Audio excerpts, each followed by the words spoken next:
Good morning students.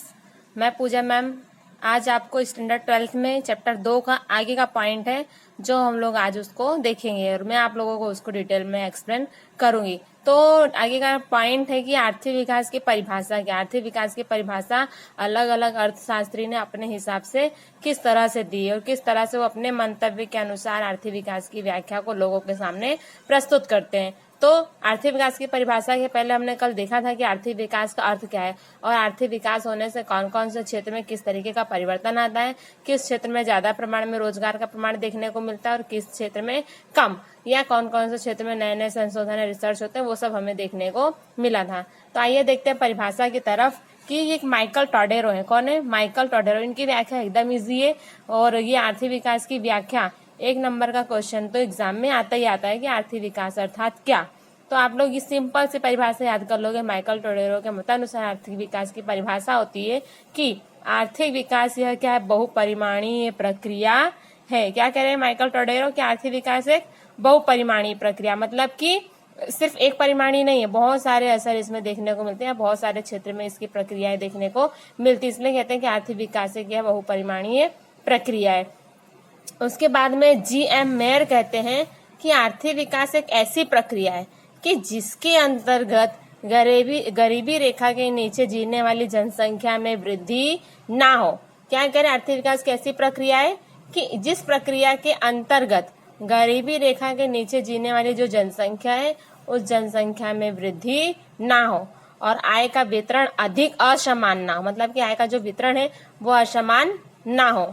इन शर्तों के अधीन देश की प्रति व्यक्ति आय में दीर्घकालीन वृद्धि होती हो तो उसे क्या कहते हैं? आर्थिक विकास कहते हैं। किसके मतानुसार? जी.एम. मेयर के मतानुसार। पहली बात कौन सी ध्यान में रखेंगे हम? गरीबी रेखा के नीचे जीने वाले लोगों की जनसंख्या में वृद्धि ना हो। दूसरा, आय का असमान वितरण अधिक ना हो। इन दोनों को ध्यान में रखते हुए देश की प्रति व्यक्ति आय कैसी होनी चाहिए? बढ़नी चाहिए। तो उसे हम आर्थिक विकास कहते हैं। थर्ड है मैक्लब के अनुसार। तो मैक्लब कहते हैं कि जनसंख्या स्थिर हो या बढ़ती हो। क्या कह रहे हैं मैक्लब? भले जनसंख्या स्थिर हो या बढ़ती हो परंतु उत्पादन के साधन कौन? 4: भूमि, पूंजी, श्रम, नियोजक। ये 4 क्या उत्पादन के साधन? तो उत्पादन के साधन तथा उत्पादन की पद्धति में जन्म लेने वाली ऐसी प्रक्रिया है जिसके कारण प्रति व्यक्ति आय में सतत वृद्धि हो और लोगों का जीवन स्तर ऊंचा हो तो देश का आर्थिक विकास हो रहा है, ऐसा कह सकते हैं। मतलब क्या कह रहे हैं कि भले जनसंख्या स्थिर हो या जनसंख्या बढ़े उससे हमें कोई फर्क नहीं पड़ता, लेकिन उसके साथ साथ में क्या होना चाहिए कि जो उत्पादन का साधन है उस उत्पादन के साधन के द्वारा उत्पादन की पद्धति इस तरीके से हमें करनी चाहिए कि जिससे प्रति व्यक्ति आय में क्या हो? कंटिन्यू वृद्धि हो। और अगर प्रति व्यक्ति आय में वृद्धि होगी तो क्या होगा? लोगों का जीवन स्तर ऊंचा जाएगा। अगर ये जहां देखने को मिलता हो जिस देश में, तो हम कह सकते हैं कि देश का आर्थिक विकास हो रहा है। अब आइए देखते हैं कि आर्थिक विकास के लक्षण।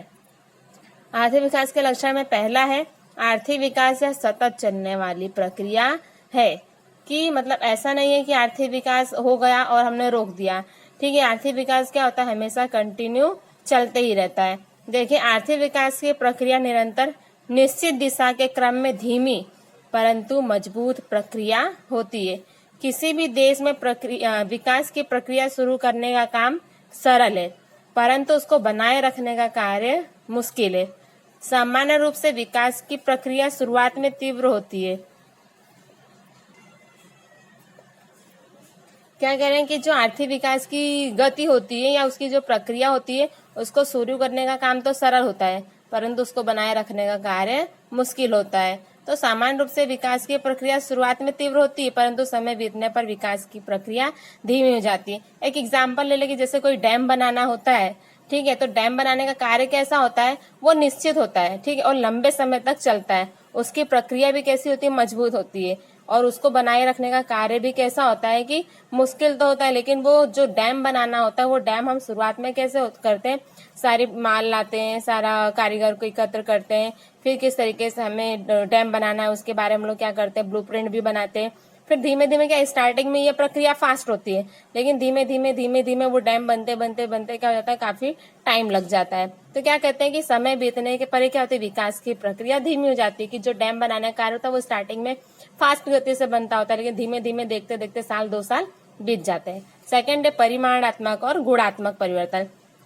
आर्थिक विकास में उत्पादन में वृद्धि अर्थात परिमाणात्मक, जो उत्पादन में वृद्धि होती है, उत्पादन कितना हुआ उसको हम लोग माप सकते हैं, परिमाण में दर्शा सकते हैं, तो परिमाणात्मक होता है। और अगर संशोधन द्वारा या वस्तु की गुणवत्ता में कोई सुधार हो रहा है, हम कोई संशोधन कर रहे हैं, कोई वस्तु की गुणवत्ता है उसमें कोई सुधार हुआ, तो उसे हम क्या कहते हैं, गुणात्मक परिवर्तन कहते हैं। परंतु गुणात्मक परिवर्तन अधिक होता है। उसके बाद थर्ड है मांग में परिवर्तन। अब अगर विकास होगा तो विकास होने से लोगों की आय बढ़ेगी, लोगों की आय बढ़ेगी तो लोगों की रुचि बदलेगी, और लोगों की रुचि बदलेगी तो उससे क्या होगा, लोगों की मांग बदलेगी, और मांग बदलेगी तो क्या होगा, विकास के शुरुआती चरण में प्राथमिक वस्तुओं की मांग तेजी से बढ़ेगी। उसके बाद मौज शौक एवं सुख सुविधा वाली वस्तुओं की भी मांग बढ़ेगी। उसके बाद में श्रम की गतिशीलता। अब अगर विकास होगा तो विकास के कारण जो शिक्षा प्राप्त लोग होंगे या शिक्षा में जब वृद्धि होगी तो शिक्षा प्राप्त लोग क्या करेंगे, एक जगह से दूसरी जगह जाएंगे। उसके बाद है पूंजी सर्जन में वृद्धि।